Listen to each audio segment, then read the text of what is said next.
those that don't know me, Russell Quirk, I am a kind of veteran estate agent, as you can probably see, of 25 odd years.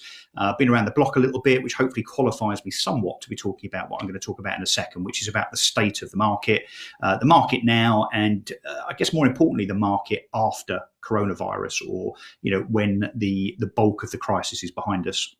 I've run traditional estate agency businesses. I've run online estate agencies, most notably eMove. Hang on. Okay, fine. And I've done quite a lot of commentary for media, so talk radio, LBC, BBC, and so on. Deb Franklin can see me now. Good, right. I wouldn't say I'm the biggest and most adept expert, perhaps, but look, I know a bit about the property market and the property industry. And as I was touching on earlier, I've also seen the ups and downs of the industry. I was involved in property as an estate agent in the late 80s, early 90s, that recession, which of course went on for years, and I will talk about a bit more shortly. And then famously 2008-9, where we all were affected significantly, particularly in the property industry, and again, for a fairly protracted period of time. So I've seen the ups and downs. And so I wanted to kind of talk about coronavirus and the effect it's having on the market now, in the future, and I guess in the context of certain other events that we've had and seen over the years. And currently, just to kind of do the quick kind of PR bit, because that's kind of what I do, I'm involved both as a co-founder of Propaganda PR, which is a PR agency that gets lots and lots of media for particularly property businesses, but actually not exclusively property. So we have a data-led approach where we create lots and lots of ideas that journalists like and that therefore they publish. And we do that for estate agents, prop tech businesses, letting agents, conveyancers, mortgage brokers, anything that's property, and actually now beyond. So we have other businesses that as clients that are not necessarily specifically property related. And then the other hat that I wear is a kind of pure estate agency hat, and in fact two hats really. One is that I'm fortunate enough to be an investor, shareholder and director of Keller Williams Plus, which is the Essex market centre for Keller Williams, which of course is a global real estate business. In fact, Keller Williams is the biggest real estate business, the biggest estate agency in the world, in 42 countries, 190,000 agents. They sell about 1 million homes a year. So really, really delighted to be part of that. And so obviously I kind of help as part of the leadership team, Mark Reddings and Claire Reddings and Hannah Leggett, running that business and recruiting agents across Essex and beyond. And I also dabble, believe it or not, I still dabble in estate agencies. So based on my own personal network, I list properties, I sell properties, and, I do a little bit, on the basis of listing 2 or 3 a month and selling them. And I do that, because as a Keller Williams agent, you can earn a big bulk of the fee. So obviously it's very lucrative, but also kind of to lead by example, which is something that anyone that's worked with me over the years will know that I always do. So that's kind of my background. And as I say, I do a bit of media stuff around talk radio, BBC and LBC too. Some of you may be unfortunate enough to have caught me on the airwaves here and there. So look, what I want to talk about, the subject in hand really is the market. I've got some visual aids, by the way. I don't know if you can see that. I tried to work out how to share my screen on Facebook Live, but it doesn't seem that Mark Zuckerberg has quite got around to being a genius in that respect. So what I'm doing is I've created a slideshow, which I'm going to show you very, very manually indeed. Sorry, another comment or two. So just want to make sure everybody can. All working well. Good. Russell Humphrey, great insight. Thank you already. And I haven't even started, Russell. Thanks. So look, the first kind of sub-headline, I suppose, is, what's the market doing now? And it can only be characterized as bad.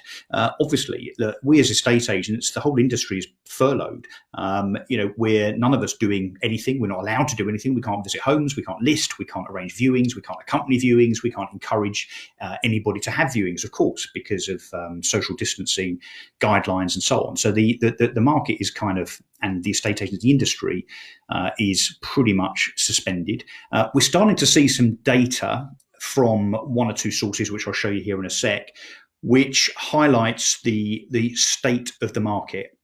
and particularly, as you'll see, around transactions.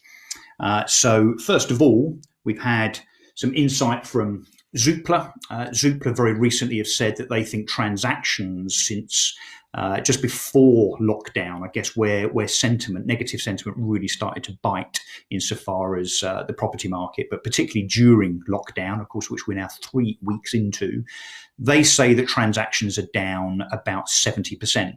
Now, actually, and bearing in mind, I'm getting the really bad stuff out of the way first here, so don't think this is all going to be doom and gloom. Hopefully, you'll see some light at the end of the tunnel insofar as what I'm going to bang on about, and certainly some big silver linings to the cloud here. But look, in the short term, transactions down, according to Zoopla, about 70%. I think that's underclubbing it. I think transactions are more like probably down 90%.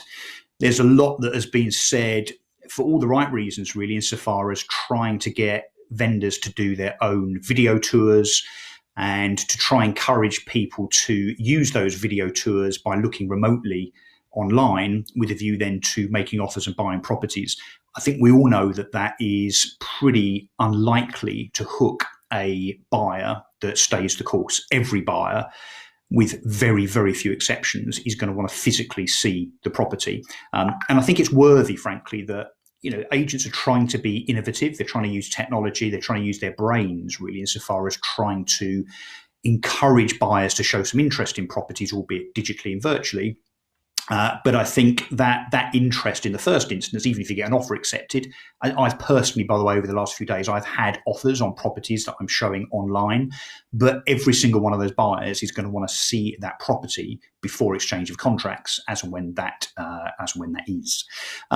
So transactions, pretty devastating. Other news from the Royal Institution of Chartered Surveyors here, they very recently published their latest poll based on the sentiment of their members, which showed that their members say that sales, as far as they are concerned, this is specifically Royal Institution of Chartered Surveyors members, they say sales are down, as far as they're concerned, about 63%. So it kind of mirrors the Zoopla data, actually. And then last week, Knight Frank released some very interesting data. Knight Frank, of course, have a very, very, very good research department insofar as them coming up with all sorts of kind of data-led stuff. So that's always interesting to see. And they have said, from what I remember, yes, that they believe that this year transactions are obviously going to be down significantly. They're forecasting transactions down by about 38%. I'll come back to this in a minute, because Knight Frank do also talk about their forecast for house prices over the next 12 months, which I think is, I don't see quite how anyone can predict an exact number so far as what house prices are going to do in 2019, 20. And I think it's perhaps, dare I say, no disrespect to Knight Frank, perhaps a little bit PR-y, but the hold that thought. The sentiment is there insofar as transactions down, as far as they are forecasting 38%. But actually, interestingly, they only think that prices this year will drop by about 3%. 51,000 estate agents. That's what Statista says. That's the number of estate agents, not estate agency branches, but the number of estate agents that there are. Christian, sorry, loving the slideshow. Could have taken us back to school with an overhead projector. Yeah, I could have used chalk and a blackboard as well, I suppose. But anyway, doing my best here with limited resources. So yeah, look, 51,000 estate agents, all pretty much furloughed. I don't know of many that aren't, apart from maybe some proprietors and directors that are still obviously holding the fort, but pretty much the entire industry furloughed. And look, why? Pretty obvious, I suppose, but look, let's run through the reasons. Hugely negative sentiment about the current market, but also the economy, and obviously what's going to happen to that in terms of us ending up in recession, which actually I think in the short term is quite likely. The factors we've talked about, the practicalities of viewings and listings do not lend themselves to estate agents being able to work. Media sensationalism, and I say this with the greatest respect to my journalist friends, of which I have many, but I think when it comes to political journalists right now, I think most would agree that the likes of Robert Peston, Beth Rigby and others are are subject to a little bit of gotcha journalism. And what I mean by that is that they seem to be intent on catching our politicians out. Now, I'm not saying that this government have an unblemished record insofar as how they've handled the crisis, but just put yourself in their shoes for a second insofar as something this huge, this devastating, and this unprecedented, and try to imagine that you might have handled things differently. Would anybody have done? Would anybody have got it dead right? I don't think so. So I think the media sensationalism, the clickbait, if you like, insofar as trying to catch politicians out, I think is exaggerated and I think is unhelpful. Just my opinion, of course. No listings, no viewings, as we've said. Also, the rules state no contracts should exchange and no completions unless the property is empty or unless there is a very, very compelling reason for that to happen. And of course, importantly, you may have seen over the last couple of weeks that the big lenders, I mean, Lloyds in particular, were the first out the blocks with this, have been true to form. If we think back to 2008-9, where the lenders took lots and lots of money from the government, which actually means the taxpayer, of course, because it's not government money, it's taxpayers' money, it's yours and it's mine. They took that money, shored up their balance sheets and didn't really distribute it to those that needed it. There are signs of that happening once again, despite Rishi Sunak's protestations and despite him pledging that the support money would trickle through to us from the banks. And that's characterised by Lloyds over a week ago, I think, deciding that they would pull the drawbridge up insofar as the majority of current lending, and they will now only lend on the basis of anything below a 60% loan to value. So, that is a significant problem, but one again I'll come back to insofar as how temporary I think that is. But I guess the point I'm making is that the reason that we are in this situation insofar as the property market having frozen, and I will use that word, frozen, is for all of these reasons. It's pretty dark and gloomy, isn't it? So, and look, just in true Sky News Daily Mail form, yes, thank you, Jason, Daily Mail, awful headlines. Yeah, look, Grim Reaper stuff, insofar as the property market. And look, guys, we've been here before. The industry has seen, 3 catastrophic events over the last 12 years or so, 2008-9, then, of course, Brexit and all the uncertainty around that, and now coronavirus. So, unfortunately, for all the wrong reasons, we're kind of getting used to this. But, and here's the thing, big buts. I think there is light at the end of the tunnel. I think there is a silver lining, several silver linings, which is what I want to talk about. I've purposely made this a very, very small type on this slide. What about values? Now, up until the last couple of days, most of the media have been talking about transactions, and certainly most of the property commentary, so the likes of Zoopla, as we've said, the RICS, it's been about transactions rather than values. Although today we did have speculation here in terms of whether we think that values will drop by 20%, 30%, 40%. The speculation today, the Daily Mail, again, just to wind Jason up a bit more. Obviously not a fan, Jason, of the Daily Mail, are you? Wouldn't believe that it's the #1 news website for news across the world. People slag it off for its sensationalism and its, shall we say, somewhat exaggerated headlines sometimes, but it is the biggest news website in the world. And from a PR perspective, actually, if you end up on the Daily Mail website, you've done very, very well. But today, so look, the headlines have already started around values.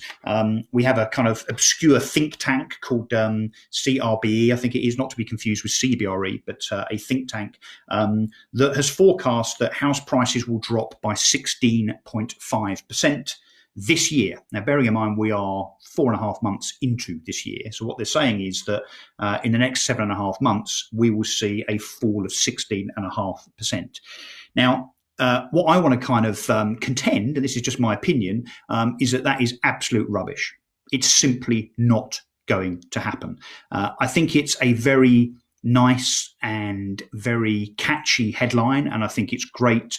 I was going to say dinner party conversation, but of course we can't have those at the moment. So it's dinner party conversation by Zoom, insofar as some of the more negative amongst us, some of the doom mongers. So the likes of Capital Economics and HousePriceCrash.com. These people that perpetually and have for decades really talked about house prices crashing.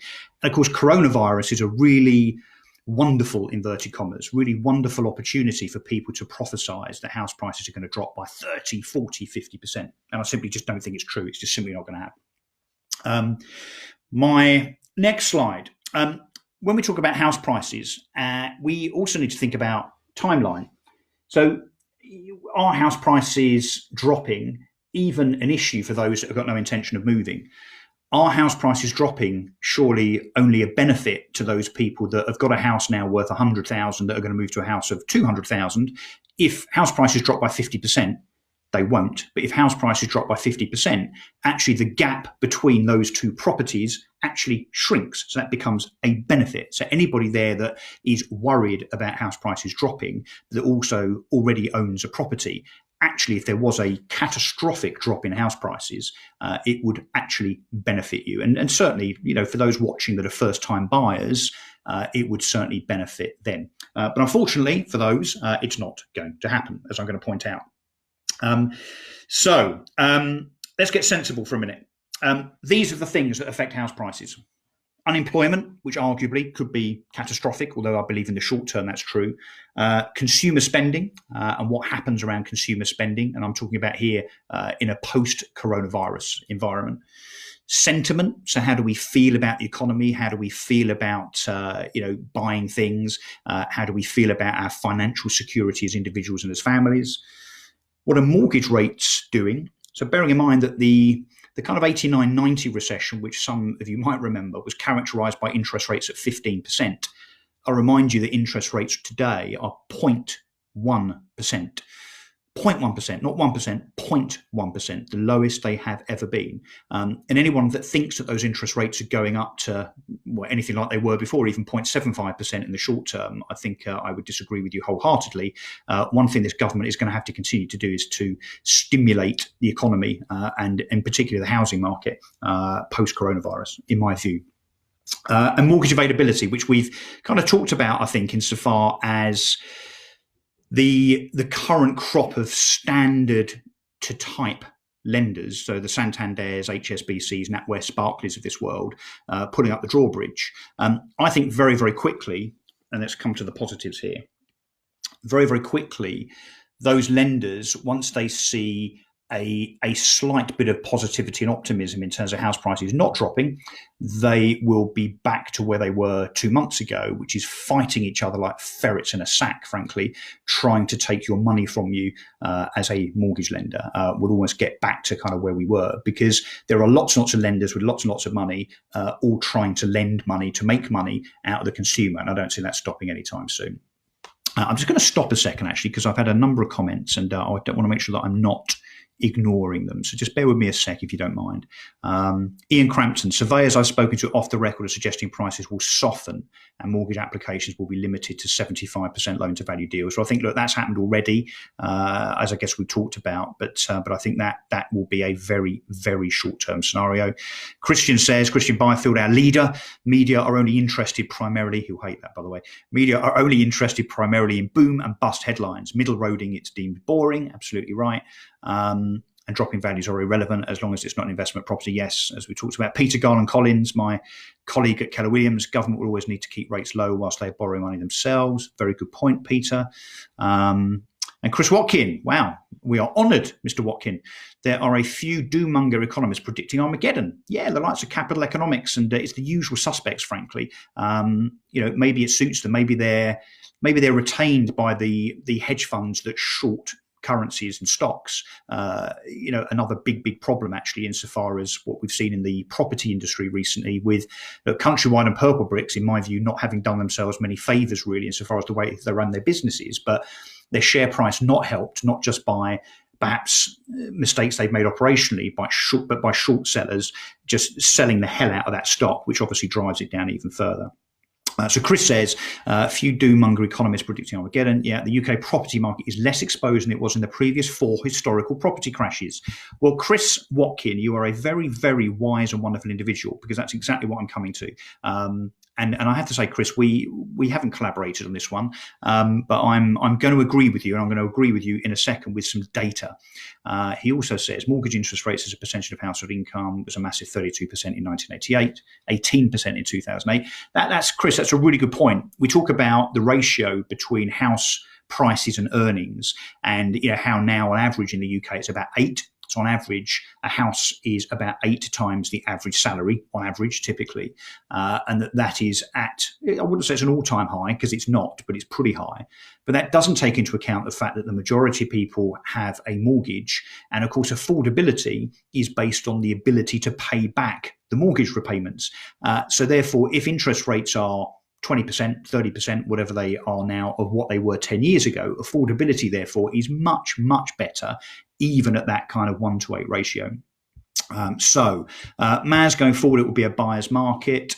See a lot of buy-to-let investors come back with faith. Well, look, I hope a lot of buy-to-let investors do come back and pile in, because they've been kicked, frankly, over the last 3 or 4 years, Maz, by a government that seems intent on taking away their tax relief benefits and also penalising them with more and more stamp duty penalties. So I hope that buy-to-let investors do come back, because one thing's for sure: people aren't going anywhere, so people still need to rent. And if there is demand for rental, there is demand for property. And buy-to-let investors, I think, would do well to remember and recognise the fact that there's always going to be almost an over-demand for rental property versus supply.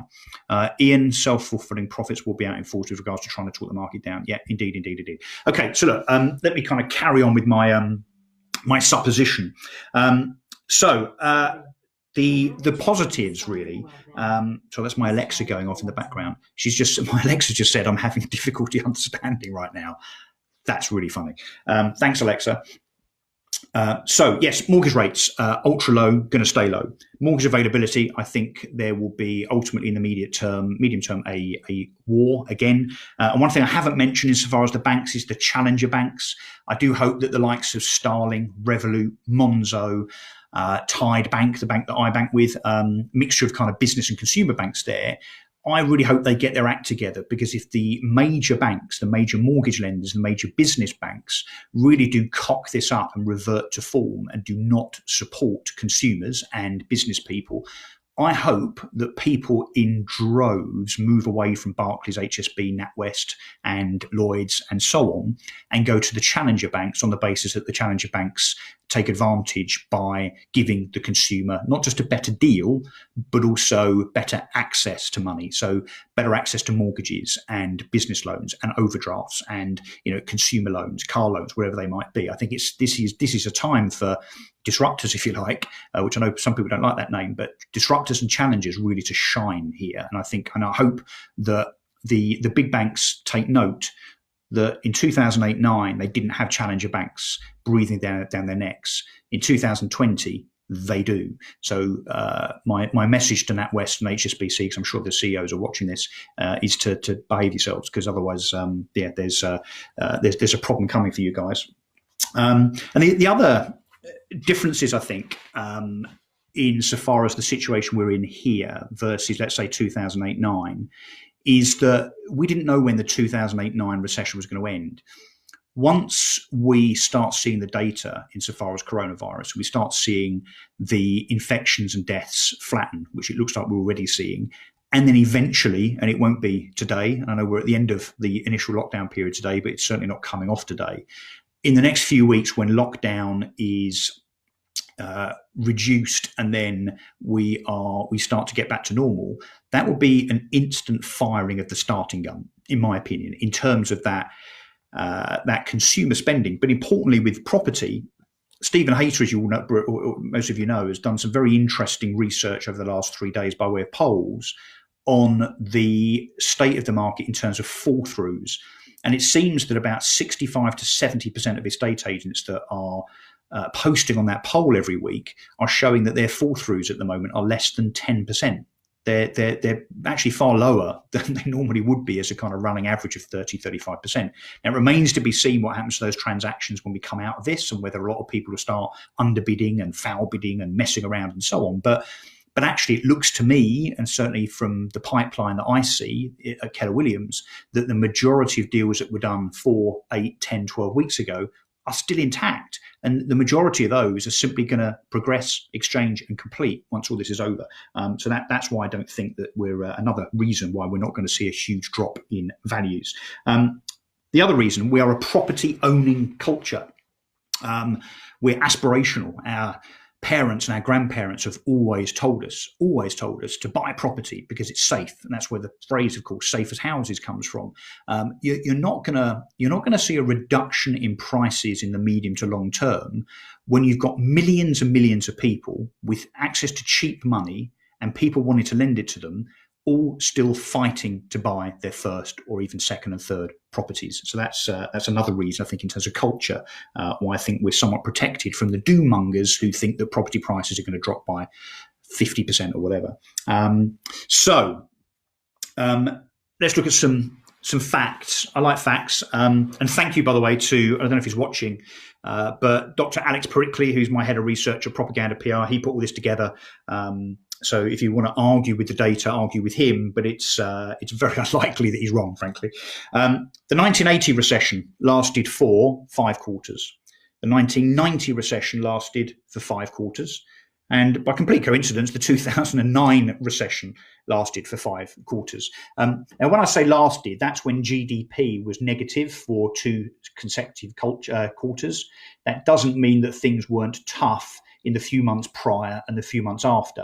And in fact, that we all know that the 89-90 recession, we didn't really come out of that as a property market and recover till probably 94, 95. 2008-9, it took a period of time to recover. Brexit. Now, if you remember George Osborne in 2015 as part of the Remain campaign, and I'm not seeking to get political here, I promise, but George Osborne said that if we even voted to leave the EU, property prices would drop by 18%. And he was the Chancellor of the Exchequer, a man that should presumably know what he was talking about. But I'll come back to it in a second, insofar as how woefully wrong the now editor of the Evening Standard was in terms of property prices post-Brexit vote.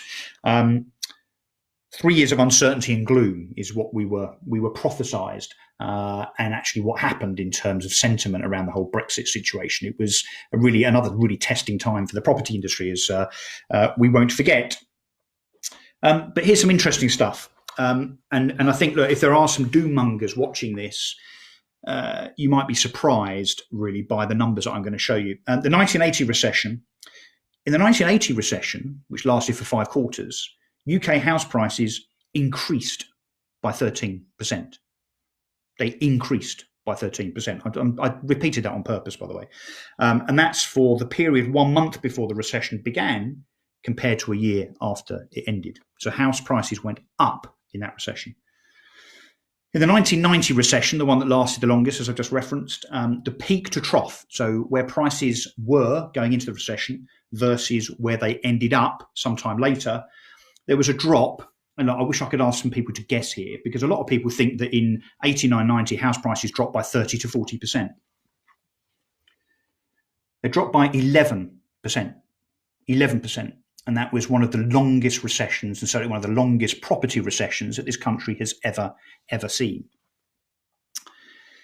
And 2008-9, the one that we'll all remember, I'm sure, the one that saw out about 25% of estate agents, where volumes dropped from 1.7 million in 2007 in terms of house sale transactions down to about 700, 800,000, I think it was.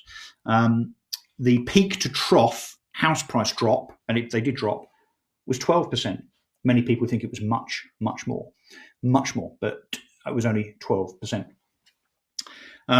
And then finally, just to really kind of hammer home the point, between January 2016 and December 2019, so the period before the Brexit vote, the EU vote, up until when Parliament eventually managed to lay down statute insofar as exiting the EU. Remember what I said about George Osborne saying that house prices would drop by 18%? House prices have increased by 13.7%. Not dropped by 18%, they've increased by 13%. So George Osborne, by my calculation, was about, 32% wrong, which is quite a chunk, isn't it? Quite a chunk of money. So it just shows when we have recessions, the property market often isn't badly affected. Sometimes it's not affected at all. But one thing's for sure is when we come out of these cataclysmic events, just like this one, albeit I accept that coronavirus is somewhat unprecedented, but I think better, inverted commas, for want of a better phrase, on the basis that it's a shorter window of catastrophe. One thing's for sure is that property prices always do that again. They always do that again because of the reasons that I've kind of underpinned earlier on. And then I just want to talk about China, because China is pretty important in the context of this conversation, I think, because China is about a month or so ahead of us, having arguably caused the virus in the first instance.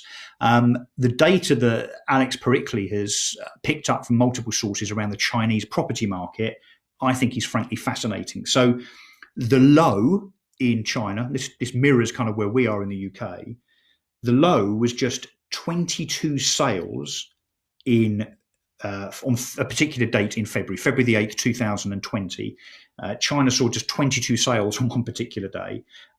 Whereas on March the 31st, another day, post-coronavirus, when the lockdown has kind of subsided and so on, property sales hit 5,900. So the low was 22, but already, so this is just 14 days ago, Chinese property transactions have come back pretty instantly, I think.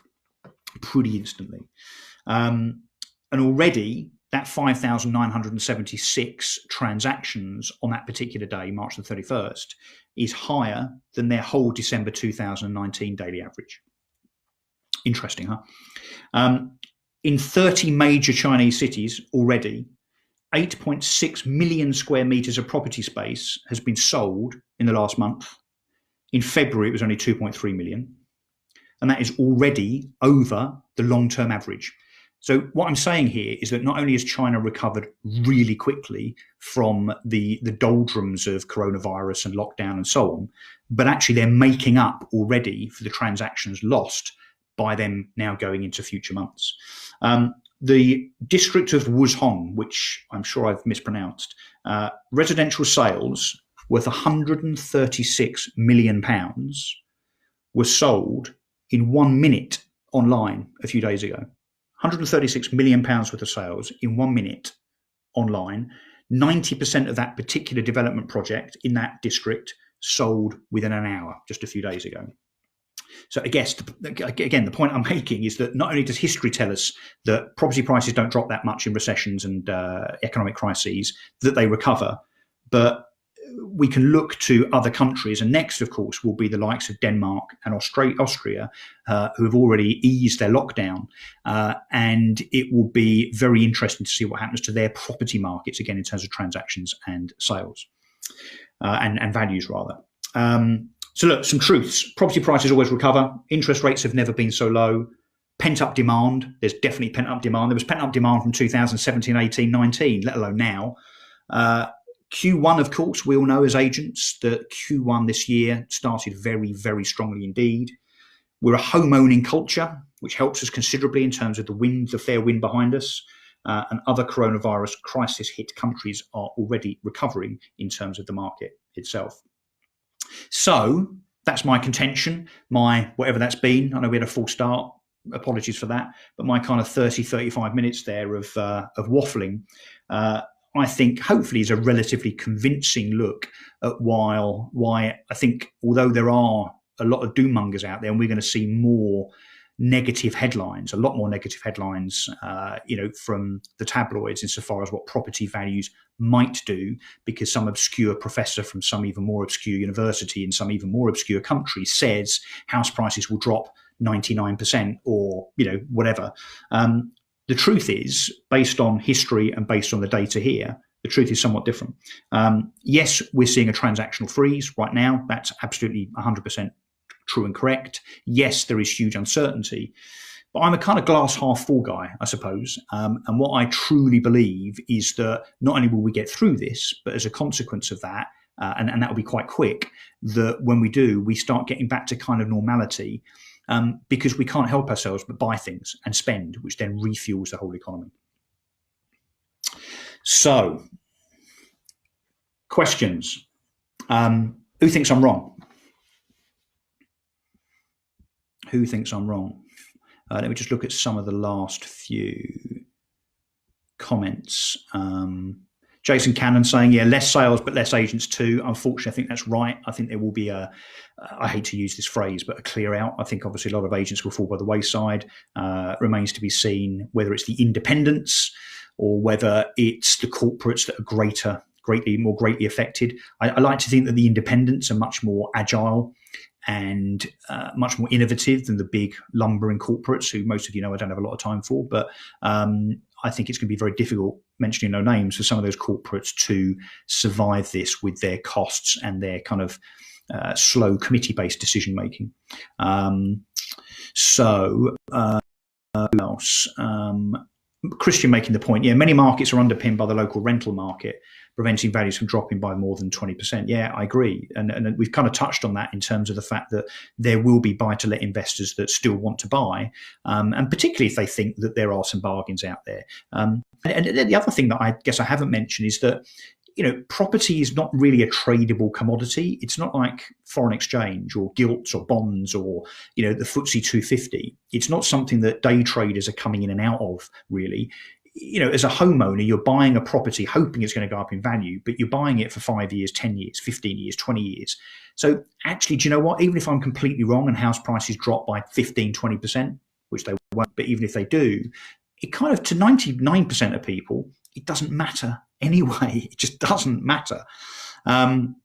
Christian also saying caution must always be taken with any national stats. Yes, fair enough. But these do come from a combination of the Office of National Statistics and MHCLG and so on. But I take the point in terms of the kind of generic average. Of course, there are differences locally and regionally. I completely accept that.